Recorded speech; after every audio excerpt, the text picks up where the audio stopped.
Jadi bagaimana kalau sudah kita bekerja di sawah, di ladang, di pasar, di kantor, anggap kita akan hidup selamanya agar timbul gairah kerja.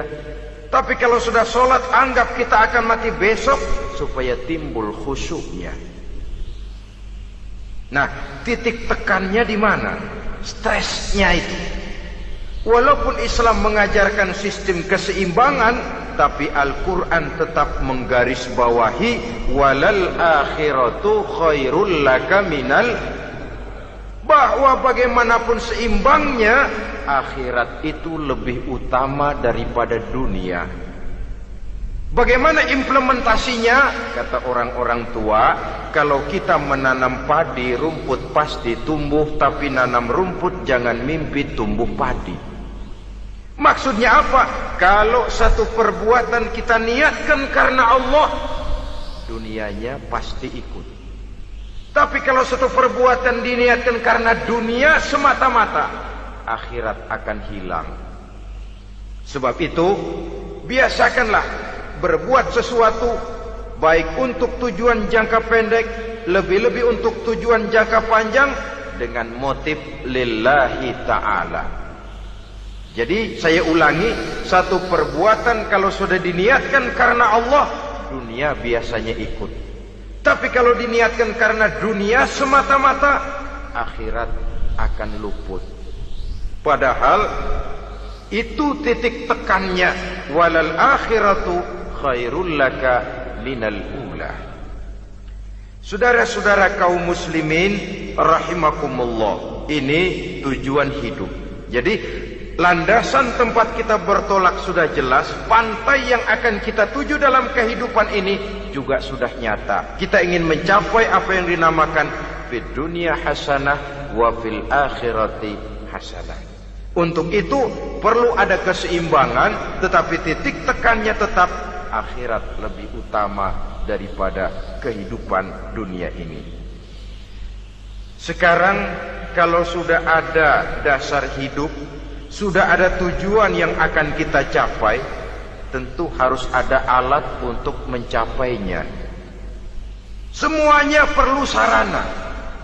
Bahkan pada hakikatnya dalam kaidah usul fikih para ulama mengajarkan lil wasail hukmul maqasid. Sarana dan tujuan hukumnya sama. Ini mestinya mendidik umat Islam jadi pinter. Jangan cuma berpikir melaksanakan satu pekerjaan, tapi juga berpikir menciptakan sarana untuk terwujudnya pekerjaan itu. Misalnya umat Islam wajib pergi haji kalau mampu, kan begitu toh? Kalau dia umat Islam Indonesia, tentu pergi hajinya ke Mekah. Mekah, Jeddah, Mekah, Indonesia perlu sarana angkutan untuk sampai ke sana. Kapal laut, kapal udara. Artinya umat Islam harus maju di bidang teknologi, bisa menciptakan pesawat, bisa menciptakan kapal laut, sarana yang akan menyampaikan dia untuk bisa melaksanakan ibadah haji. Selama ini kita bertumpu kepada pemikiran, pokoknya kan yang penting gue pergi haji pakai apa kayak gue punya duit. Dari segi pribadi memang barangkali begitu. Tapi sebagai umat yang harus mencapai kemajuan, apabila diperintahkan melaksanakan sesuatu, kita pun hakikatnya dituntut menciptakan sarana untuk menunjang pelaksanaan sesuatu itu sendiri. Agama mengajarkan an-nazafatu minal iman, kebersihan sebagian daripada iman. Siapa yang menciptakan mesin cuci, sabun-sabun keras, deterjen, rinso dan lain sebagainya? Siapa yang menciptakan air condition, pembersih ruangan? Kita hanya berpikir pokoknya kan bersih, mau pakai apa kek. Kita jarang yang berpikir kepada pewujudan teknologi modern untuk menerjemahkan hadis itu.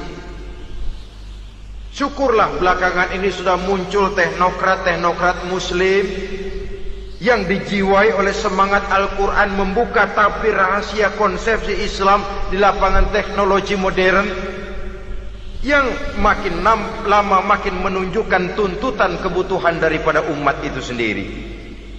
Dengan demikian, apabila ada tujuan hidup, kita memerlukan alat untuk mencapai tujuan tadi. Supaya tujuan fid dunya hasanah wa fil akhirati hasanah tercapai, apa alat yang harus kita pakai?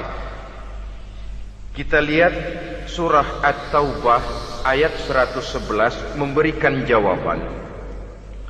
Innallaha ashtara minal mu'minina anfusahum wa amwalahum bi anna lahumul jannah. Sesungguhnya Allah telah membeli dari orang-orang beriman diri mereka, harta mereka, bahwa sesungguhnya bagi mereka adalah surga. Coba kita simak ayat ini sejenak, akan nampak dengan jelas bahwa ayat ini hakikatnya merupakan satu transaksi yang nyata benar antara kita dengan Allah. Transaksi jual beli sudah terjadi, dan itu langsung dengan Allah, tertuang dalam pernyataan Quran. Pembeli Allah, penjual kita orang-orang beriman, dagangannya adalah anfus dan amwal, harganya adalah surga. Itu sudah tanda tangan pernyataan kita siap jual beli ya Allah. Apalagi baiat kita apa? Inna solati wa nusuki wa mahyaya wa mamati lillahi rabbil alamin. Solatku, ibadahku, hidup dan matiku cuma untuk Allah Tuhan seru sekalian alam.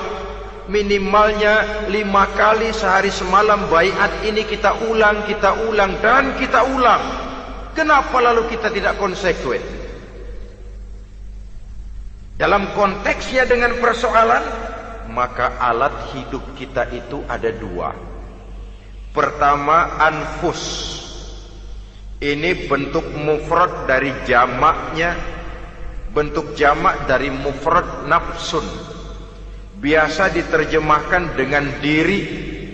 Yang dimaksud dengan diri adalah kepribadian. Yang dimaksud dengan kepribadian ialah kekayaan yang kita miliki dalam kepribadian kita.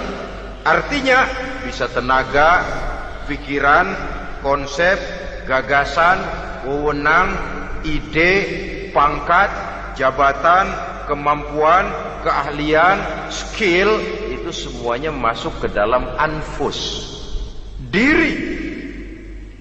Sedangkan amwal bentuk jamak dari mufrad malun, biasa diterjemahkan dengan harta. Pengertian di sini ialah seluruh bentuk-bentuk materi yang berada di bawah kekuasaan kita. Bisa rumah, bisa uang, bisa tanah, bisa kebun, bisa pabrik, bisa peternakan, itu semuanya amwal. Nah, baik anfus maupun amwal, diri, tenaga ke, pikiran ke, harta ke, pangkat ke, jabatan ke, wewenang ke, keahlian ke, untuk tujuan jangka pendek harus jadi rahmah bagi lingkungan. Untuk tujuan jangka panjang harus menunjang jalan menuju ridho Allah. Jadi kalau pangkat kita menjauhkan kita dari ridho Allah, itu bukan nikmat tuh, azab. Punya pangkat bukan melakukan kebaikan, malah melakukan kejahatan, setidak-tidaknya berdiri di belakang kejahatan, melindungi perbuatan-perbuatan munkar. Dalam kelas kakap melindungi korupsi, dalam kelas teri jadi backing tukang koprok. Umpamanya itu sudah menyalahi. Alat tidak digunakan untuk mencapai tujuan. Itu untuk tujuan jangka pendek. Lalu amwal, harta, uang, tanah, rumah, kebun, untuk tujuan jangka pendek harus menjadi rahmah bagi lingkungan. Sedang untuk tujuan jangka panjang, baik diri maupun harta harus menunjang jalan menuju ridho Allah, harus meningkatkan prestasi ibadah kita kepada Allah Subhanahu wa ta'ala. Malah yang namanya amwal ini tanggung jawabnya lebih berat loh saudara. Kalau saudara diberikan ilmu, sidang akhirat cuma satu. Ilmumu kau amalkan untuk apa? Saudara diberikan umur panjang, pengadilan akhirat cuma bertanya satu, umur